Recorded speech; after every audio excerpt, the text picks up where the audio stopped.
In the 70s, we were all wannabes. We did the grunt work for the mob bosses or the upper echelon mob guys. And those mobsters had power in those days. If they gave you an assignment, you couldn't refuse and you had to do it. Francis Lewis Boulevard. Walk into the bank, real quiet.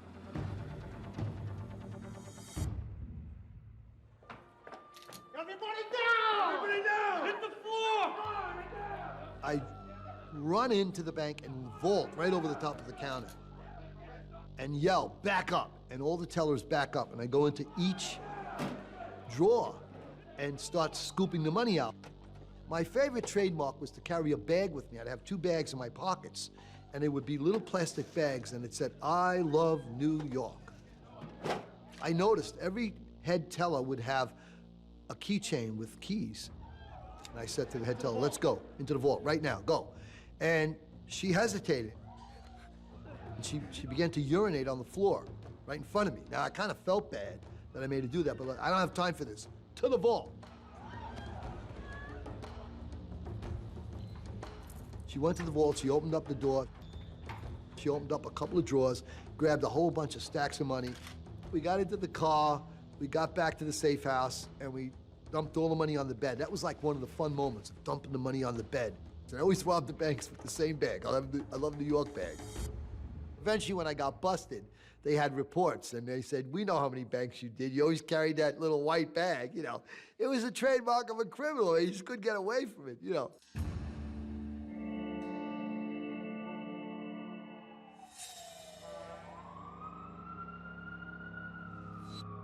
It's 1978, and the United States government is at war with a hidden empire. Mob warfare is on the rise all across the streets of New York City. In Brooklyn, a low-level mobster is shot dead in broad daylight. A network of gangsters who live by a code of crime, violence, and power. In the middle of this struggle are 2 men, Michael Franzese, a made man in the Colombo crime family, the other Joe Pistone, an undercover FBI agent, both trying to climb the ladder and survive in the American mob.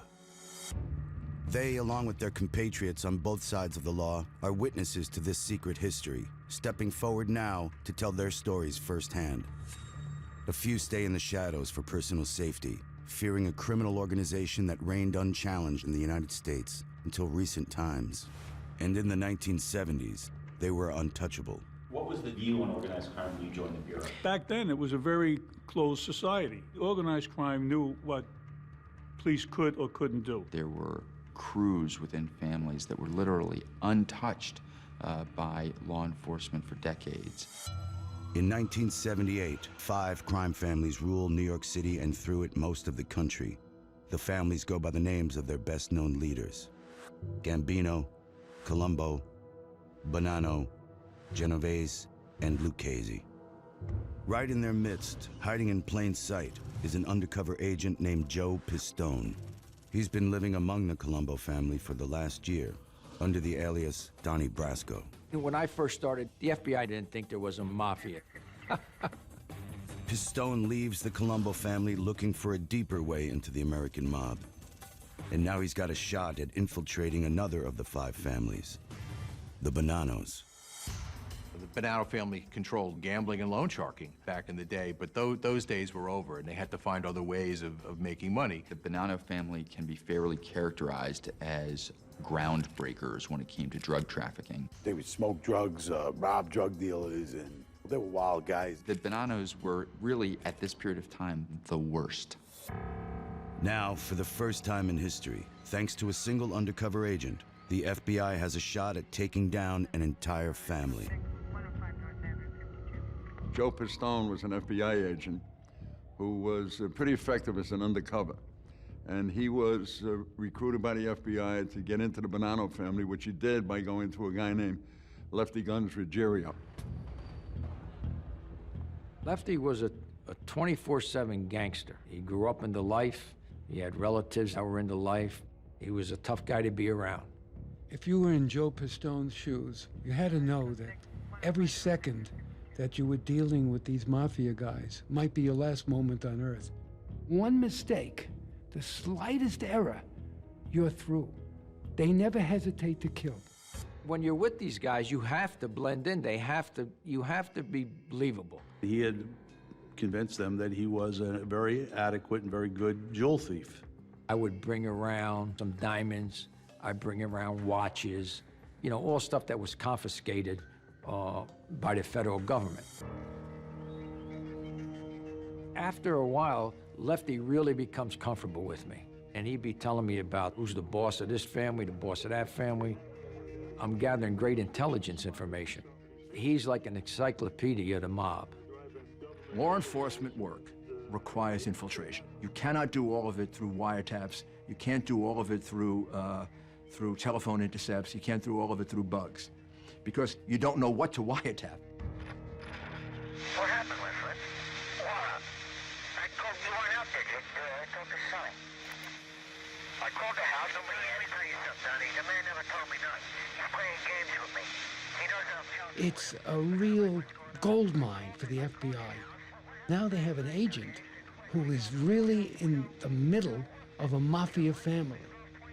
Soon Pistone, under the alias Donnie Brasco, and Ruggiero hatch a scheme together. Lefty always said he was interested in expanding out of New York. Fortunately, the FBI's already got a great front, an undercover operation in a Florida nightclub called the King's Court. So we got a club going in Florida, and because he knew that I was the kind of guy that could be trusted, he put me in charge in there. Another FBI agent, Steve Salmeri, is already working undercover in the club. The club was set up because this was a venue they could have, and they could see that the money could be made. So Joe came down, and you know, it really solidified him with the Bonanno family. That nightclub becomes the bait that lures Lefty and the Bonannos into a trap. Our operation was confined to a very limited number of individuals. So agents would be taking photographs, they're taking pictures of, you know, on surveillance, and I'm on a lot of the surveillances, and the agents didn't know Donnie Brasco was really an FBI agent. Operation Donnie Brasco is garnering results in Florida. But back in New York, a mafia power struggle is about to change the game dramatically for Joe Pistone. The problem? An ambitious Bonanno boss named Carmine Galante. Galante looked more like a grandfather than a godfather as he walked his dog each morning in Greenwich Village. But his real interests embraced gambling, prostitution, loan sharking, and most of all, heroin and other drugs. Carmine Galante, who got out of prison after a long prison sentence for narcotics trafficking, tried to muscle in and take control over the Bonanno crime family. He controlled all the importation of drugs into the U.S. And Galante wouldn't share any of this with any of the other families. Sharing is a golden rule among the mafia's 5 families, and bosses who don't share get in trouble with the commission, the governing board of the mafia, which holds the power of life and death over all mobsters, including upstart bosses. So the other families got together and they decided he's got to go. He's got to go. Carmine Galante, he's a regular patron at a restaurant in Brooklyn called Joe and Mary's Restaurant. And he'd go sit out in the patio in the back with his bodyguards. It was August, hot summer day.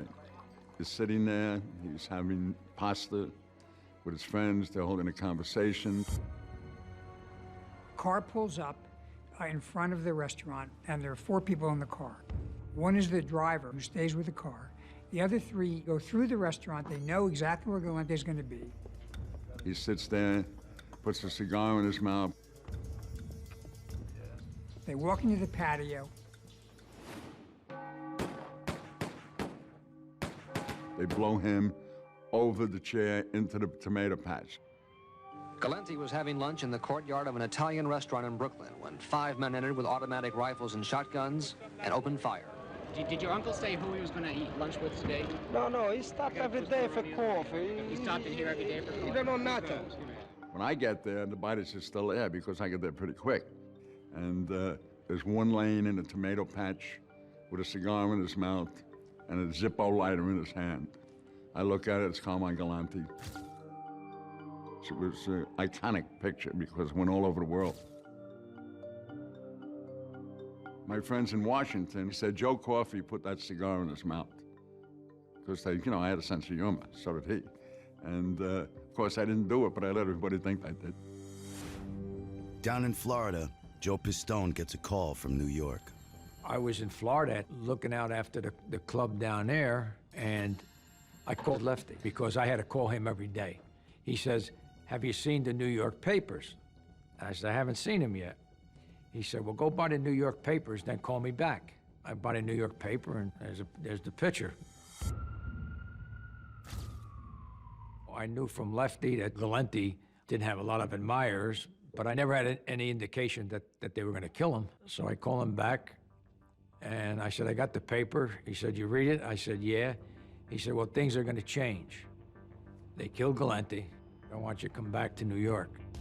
Galante's execution shakes up the Bonanno family.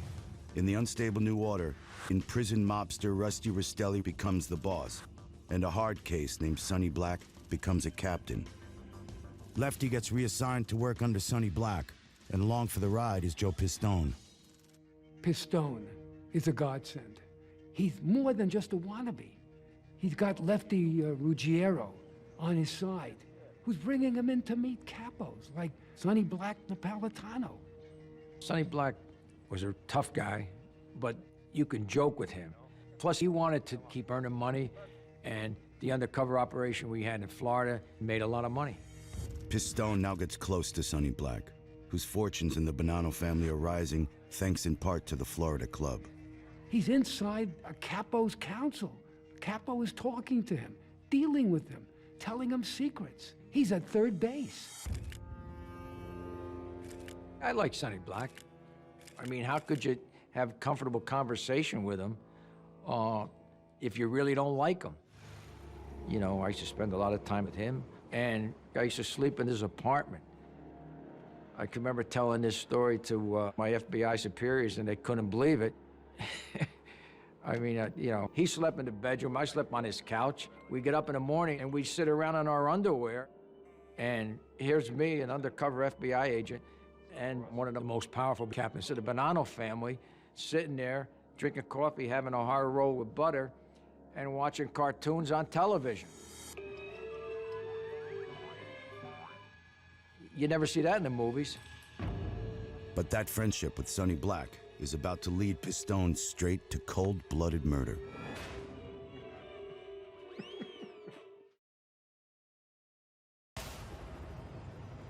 By 1979, FBI undercover agent Joe Pistone has achieved something no Fed had ever done, penetrating one of the mob's most notorious families, the Bonanno family. The key to his success? A powerful Bonanno captain named Sonny Black. The relationship with Sonny really propelled the operation because Sonny really becomes comfortable with me. Sonny and Lefty would have conversations and not cut me out. They'd tell me about what's going on. After the execution of Carmen Galante, 3 capos of the Bonanno crime family tried to muscle in and take control over the family. And it's open warfare. They're looking to kill each other. 3 captains wanted to take over the family. Sonny Red and Delicato, Phil Lucky Giacone, and Dominic Trinchera. Sonny Black and Joey Messina call a sit-down to iron out the differences.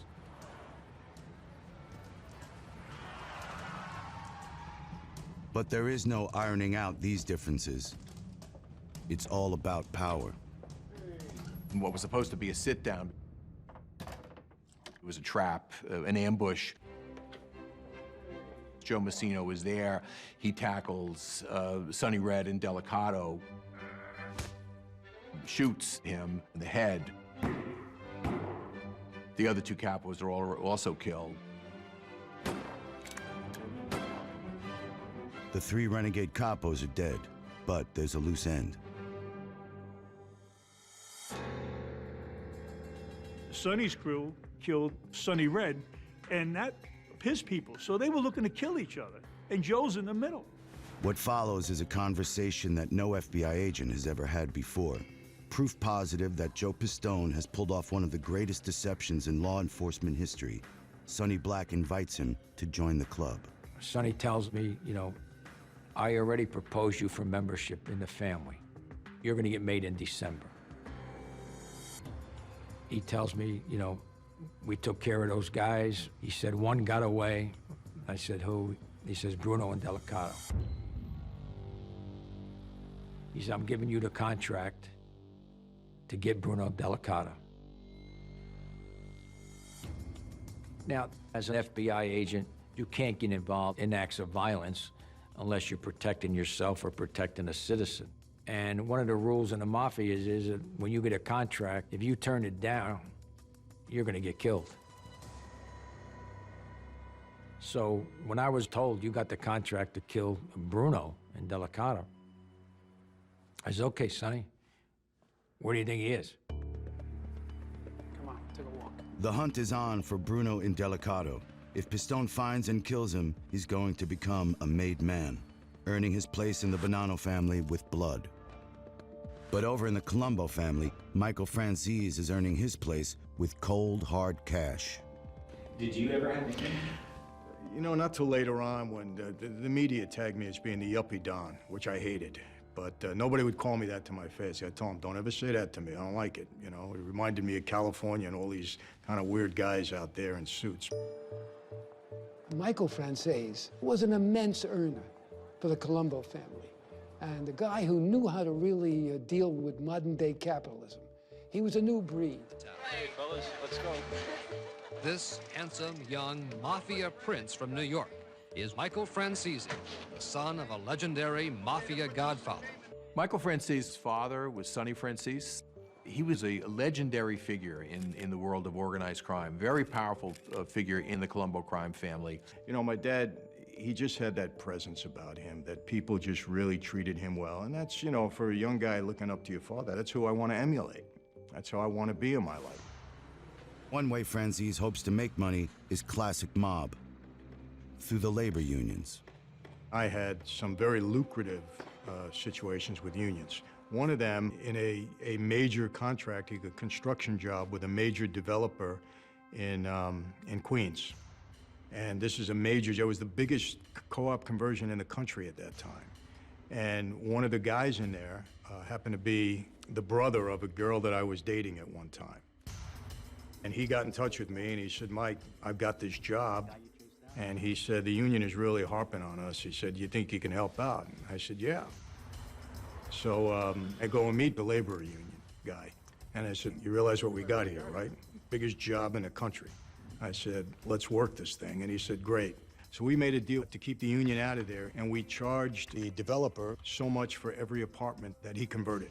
We hired all the trades, we did everything, and we made a ton of money, both legitimately and through the unions. And we whacked it up among everybody. Can I ask you, the term whack it up, is that the same as kick it up? Whack it up, divide it up, cut it up, share it. And yeah, that's the street term. You never said share, it's whack. Whack has different forms of, different uses, I would say. Franzese is part of a new generation of gangsters rising up through the ranks of the American mob in the late 1970s. Another one is a guy named John Gotti, a small-time hood from Queens looking to make a name for himself and latch on to one of the 5 families. I was involved in various investigations of John Gotti through the years, from the time when he was a nothing guy.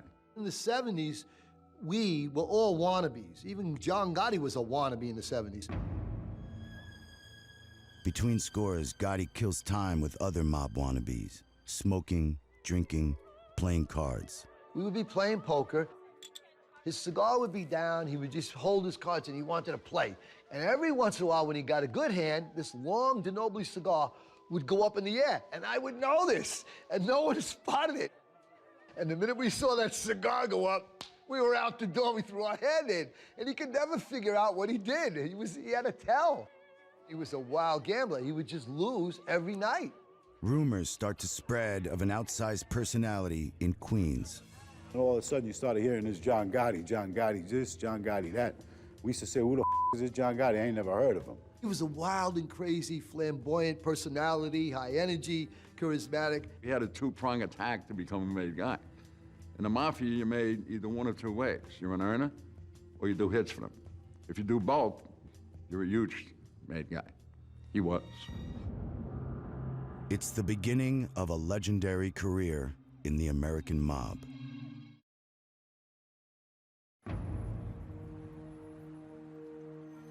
In the late 1970s, a new generation of gangsters is rising up through the ranks of the American mob. Among them is a guy named John Gotti. John Gotti was a low-level gangster who was like banned from the racetracks because he was a mafia figure. He was involved in hijacking trailer trucks coming out of the airport. Plus, he wouldn't hesitate to kill somebody. I had my first business encounter with John Gotti. It wasn't a very pleasant experience. Two brothers came to me and they had a guy that had a flea market in Brooklyn. This guy's partner was dealing drugs and it was disruptive to the market. So I intercede, I go meet with him and we make an arrangement and I chase his partner out. 2 weeks later, John calls me up, John Gotti. Yeah, hello. He's Mike, I need to see you. It's okay.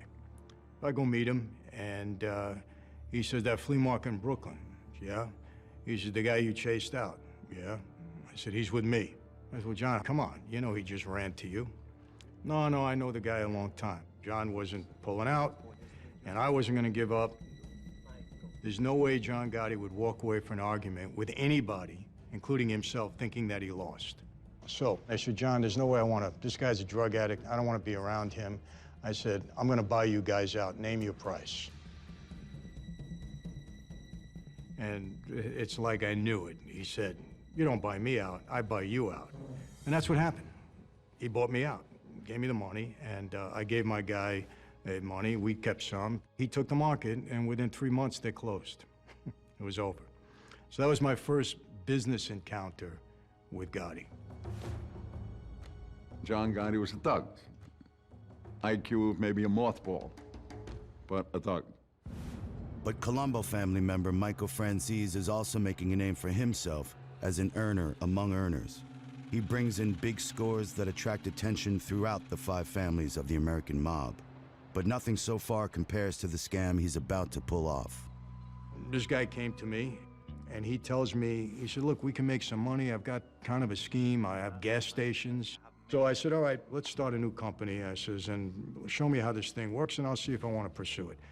I'll never forget, a week or two later, this guy came to me, and he's holding a box. And he used to bring me meat. He was a butcher. He walks in, I says, what are we having, a party? We're gonna do with all this meat. He says, hey, Chief, it ain't meat. And he goes in, he puts it on the kitchen table, he opens it up, he said, first week's take in the gas business, $380,000 in cash. Got my attention, right? Michael Franzese was an immense earner for the Colombo family. And his biggest coup was something known as the daisy chain gasoline scam. What happened was New York State in the 1970s decided to use a different way of collecting gasoline excise taxes every year. At that time, whoever owned the gas station was responsible to pay the tax on every gallon of gasoline that they bought and pumped. And somebody hit upon the idea this was stupid. So the legislature in New York said, well, let's make distributors responsible for paying the taxes they want to levy. But the gas companies are required to pay the tax on the honor system. So Franzese figures out all he has to do is set up dummy companies that don't pay. It takes months for the government to figure out the scam and collect, and by that time, the dummy companies are long gone. It was a fairly complicated scheme that involved a lot of dummy corporations, which made it difficult to trace back to the original source, that being Franzese. And somewhere along the line, a stamp would come out and would say, tax paid. And it was very difficult to establish just which company was saying that they paid the tax. That's because no company is paying the tax. All of the money is going into Michael Franzese's pockets. I had 18 licensed companies. All of them were operating out of Panama, so there was no trail back to any of us. The gasoline tax scam has to go down in history as one of the most successful coups ever pulled by the mafia. I was making a lot of money in the gas business, millions of dollars a week. I had a jet plane, I had a helicopter, I had all the money I wanted, I did whatever I wanted to do, and word was getting out on the street that even though I was handing in millions, that I was making billions. The so-called Franzese Group, a new mafia organization that federal... A story came out, I believe in Newsday again, that I was becoming powerful enough to break away from the Colombos and start my own family. said to be behind the mob's theft of hundreds of millions of dollars in gasoline taxes in New York. My dad then got out on parole. Francis's father, Sonny, is released from prison after serving time for masterminding a series of bank robberies. But he's also rumored to be a cold-blooded killer, an accusation familiar to his son.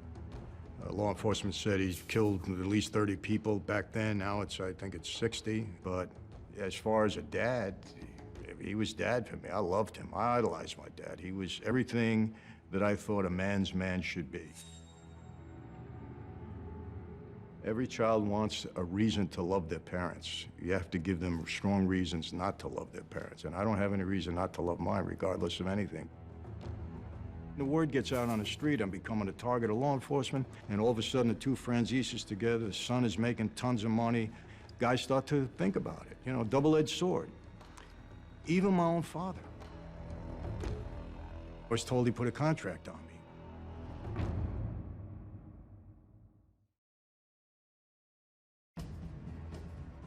By the early 1980s, Colombo Captain Michael Francis's success in gas tax scams has earned him and the Colombo family millions. But in the American mob, success can be as dangerous as failure, especially if the mob thinks you're skimming the take. So when Michael's father, the legendary gangster Sonny Francis, calls him, he starts to sweat. One night I get a call from my dad, and he said, "I got to see you." I said, "Okay." He was on parole, so I go to his house. And we're in the driveway of his house, and he said, "Junior wants to see us tonight." I said, "Okay, what time do you want me to pick you up?" He said, "Well, they want to do this differently. They want me to come in first, and they want you to come in second." I said, "Why would we do that?" He says, "Well, this is what they want." I said, "Well, we're not going to do that, Dad." Finally, I remember I threw my hands up in the driveway. I said, "All right, Dad, I've been listening to you all my life. I said, I don't like it, but if this is what you want, we'll do it." So I leave, and then Jimmy Angelina calls me, and he tells me to meet him on 18th Avenue.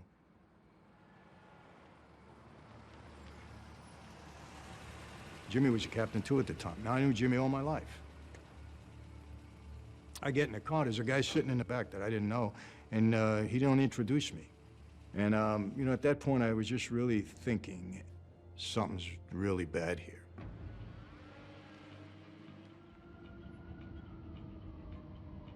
It was a house in Brooklyn that we were going to. I get in the car and I start walking, and Jimmy gets behind me, and the other guy is behind him. Now, this is bad setup. And I'll be honest with you, I was getting really nervous. I wasn't a religious guy anyway, but I started to pray because I really thought that I'm dead. Look, I'd been in the life quite a while. I know that you get walked into a room by your best friend, you don't walk out again. So, door opens. I get in there and a couple of the guys there, and they start grilling me about the gas business and the money and all of this and that and everything else. And they're trying to make an impression on me that, you know, I'm still a boss, don't think you can get away with anything. Without saying it, they said it. I got it.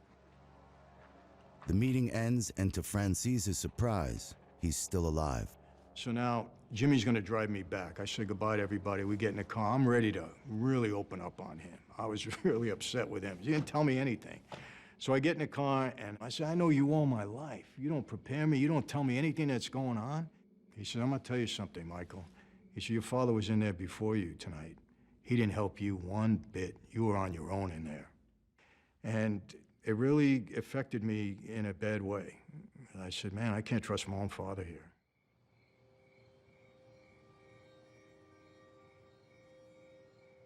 I kind of felt the walls closing in on me at that point. He threw me under the bus in that he didn't defend me. And that's almost as bad as indicting me, you know, as saying he did it. And I said, this money that I'm making, what do I do? Do I stop? This is like a double-edged sword for me. And I didn't have an answer. I didn't have a solution. So I said, I'm just going to keep doing what I'm doing.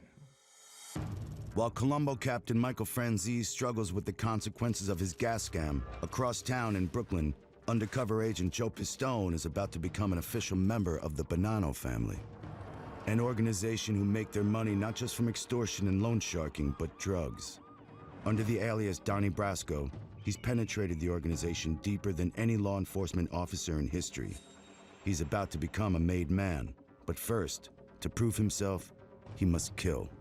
When I was told you got the contract to kill Bruno in Delicata, I accepted it because what am I going to say? No, I don't want to do it. I can't do it. But we had a plan in place, you know. Sonny sent me looking for him. If I spotted him, I'd call the FBI and they'd come and snatch him and we'd stage a hit. Or if they found him, they'd snatch him and we'd stage a hit. The FBI is faced with an incredible dilemma. What are they going to do if Joe Pistone, AKA Donnie Brasco, is asked to go along on a hit? That's a no-no. They can't do it. But will it blow his cover? And the slightest suspicion could lead to Donnie Brasco's death. So the FBI makes a decision. Joe was not allowed to become a member of La Cosa Nostra. The Bureau decided that would not be the best interest of him or the Bureau, and so we pulled him out of there. After 6 long years undercover, the feds pull Pistone from the streets and shutter Operation Donnie Brasco. Now it's time to let the mob know the truth. When the operation was going to be closed down, we had a meeting with 3 agents, and one of them knew Sonny Black. So what I did was I took a picture with these guys with my credentials, and the agents went to Sonny Black,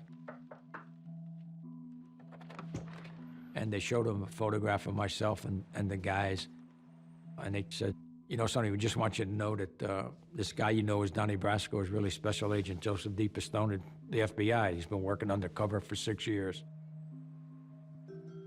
And what Sonny said was, well, I don't know. If I see him, I'll know. And that was it. Then they told him that, Sonny, once this comes out, you're better off coming with us because you know you're going to get killed. And he just told them, look, I don't believe it. And he just shrugged it off. And that was it.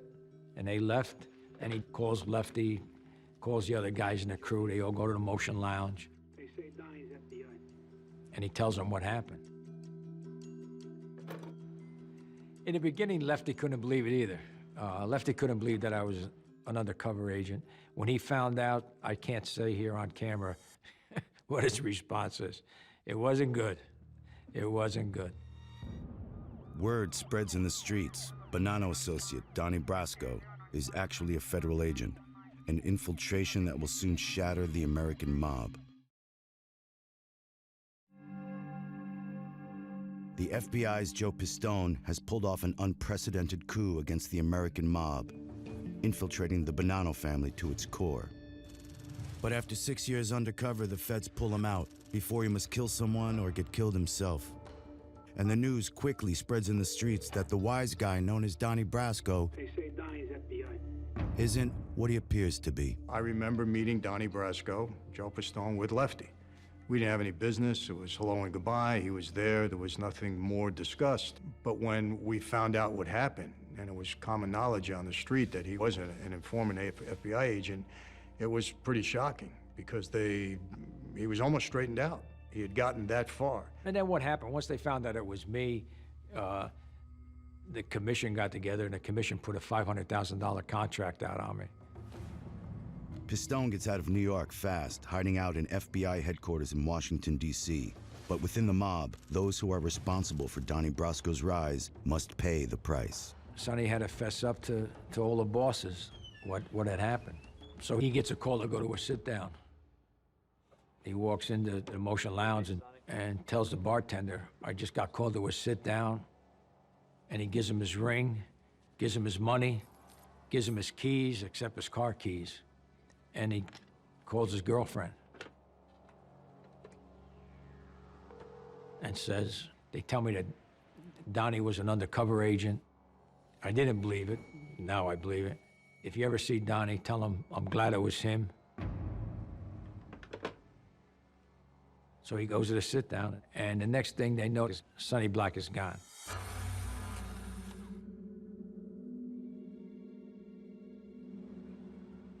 Lefty was on his way to get killed.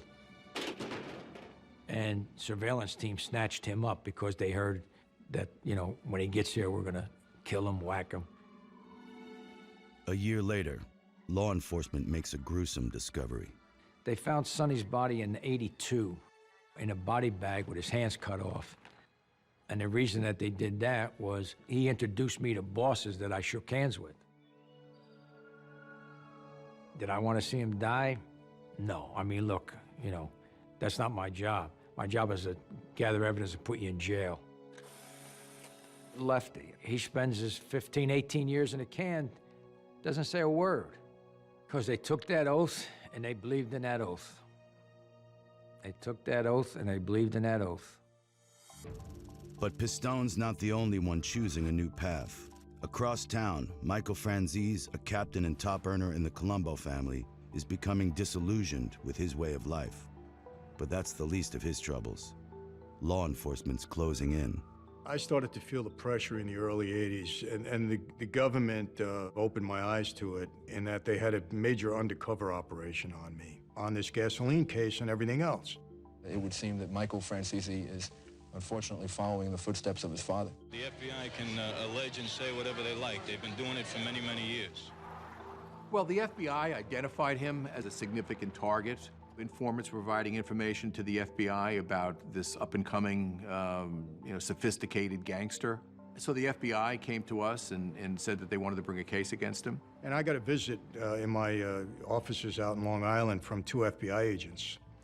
And they came in to see me, and they said, "We need to talk to you." And I said, "What do you want?" And they said, "Listen, tell us what you're doing, and we'll give you a pass."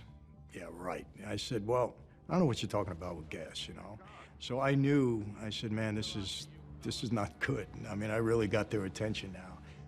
We gathered evidence, primarily from cooperating witnesses.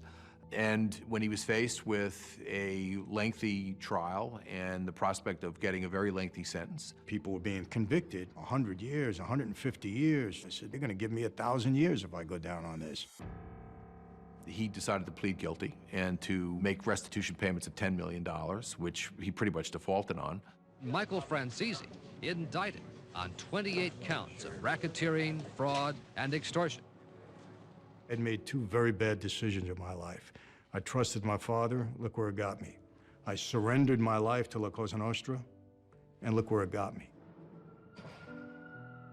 I got death threats, hits all over me. The FBI hates me, everybody on the street hates me, my father disowned me. I don't have a friend in the world. I'm gonna spend the rest of my life in this 6x8 cell.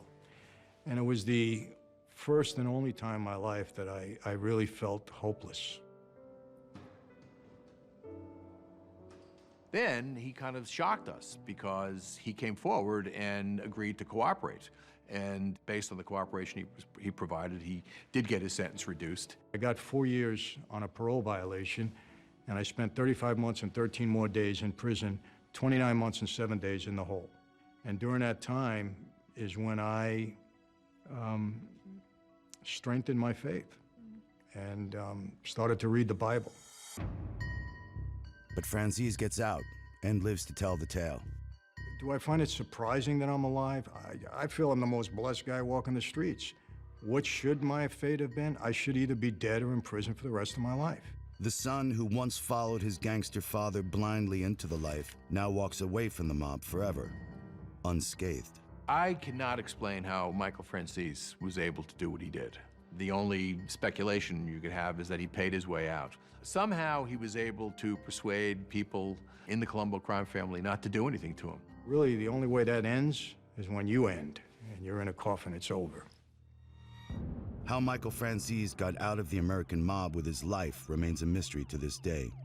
But the worst deeds of Franzese's past still haunt him, especially the murder of a close friend, Champagne Larry Carrozza.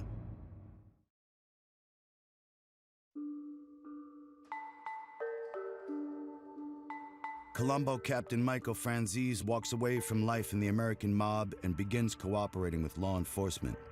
But the worst deeds of his past still haunt him, especially the murder of this man, Champagne Larry Carrozza. Larry Carrozza was someone very close to me. I mean, the kid loved me, and I loved him. I baptized his kids. He baptized my daughter. Unbeknownst to me, he was having an affair with my sister. I was brought in, and it was told to me that this is what was going on. No one messes with mob women. Those who do pay a heavy penalty. I was told he disrespected you and he disrespected your father, and that's something that we don't stand for in this life. And I said, but you know, he's not the made guy. I'm stupid, and how do we know what really happened? And let me talk to my sister, and nope. You want to take care of it? You take care of it. If not, we'll take care of it. And I said, I don't want to do it. I said, the guy's too close to me. Larry Carrozza's body is found near his car. He is shot a single time behind the ear. His murder, that's probably something that has been the heaviest on my heart. These days, it's faith that helps Franzese cope with dark memories of his past. Guys, be honest. You don't come to church, but you figure, hey, Sopranos is off the air. Let me go see what the real mob guy is all about, right? That's your only... What I did, and that's it. As Christians, we happen to believe that we can be forgiven for what we've done in the past. So I believe with all my heart that I've been forgiven. As a Christian, a line that's hard for a lot of people to swallow. People can say it's a phony thing and it's a scam, and you know, fortunately in the end, they're not going to be the ones that judge me. But I can't fool God. You know, I bless you all. Thank you very much. Thank Michael Franzese. Michael, thank you, man. Michael Franzese is out of the life today, but his father, Sonny, never walked away. You know, my dad's 96 years old. He's the oldest living mob guy in America. I think he's part of this life 66 or 67 years ago. He took the oath. He just recently was convicted at the age of 96. I think he was convicted on racketeering charges and was incarcerated again. Was active until the age of 96, and it's absolutely amazing. He is a treasure trove of mob stories, if you can get him to talk about them. Sonny Franzese is a last holdover from the golden age of the American mob. An era that ends with the success of Operation Donnie Brasco, the historic infiltration of the Bonanno family by undercover agent Joe Pistone. Up until 1970, all you could do with the mafia was like, men with their eyes closed trying to feel an elephant. You would get a little piece of it, but all you could prove was someone who actually committed a particular crime. Joe Pistone did something unique, which is he infiltrated the Bonanno family, an organized crime family, with such success that he was on the verge of being made as a member. In doing that, not only did he collect direct evidence of crimes against the Bonanno family, but he was able to talk knowledgeably about the structure of the whole mafia. This undercover case was the beginning of the unraveling of the mafia in America as we knew it, as it once was. All in all, the information Pistone provides law enforcement leads to over 200 indictments and more than 100 convictions of major mob figures. But it is only the beginning of the government's all-out assault on the American mob. Joe Pistone's role as Donnie Brasco was historic in the FBI, historic in law enforcement. Pistone broke the confidence of the mafia. He broke the mystique that you couldn't infiltrate the mafia. That mystique was very, very important in getting people to cooperate. Because now all of a sudden it isn't this impregnable organization that nobody's ever penetrated. Joe Pistone and his case was the perfect storm for organized crime. We kicked the out of him. We really did.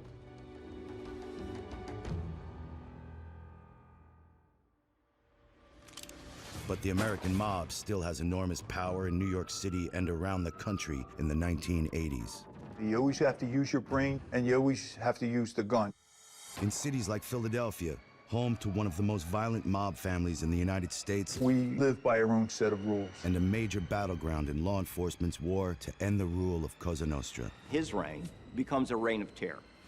I invoke my right and decline to answer the question. We got away with murder.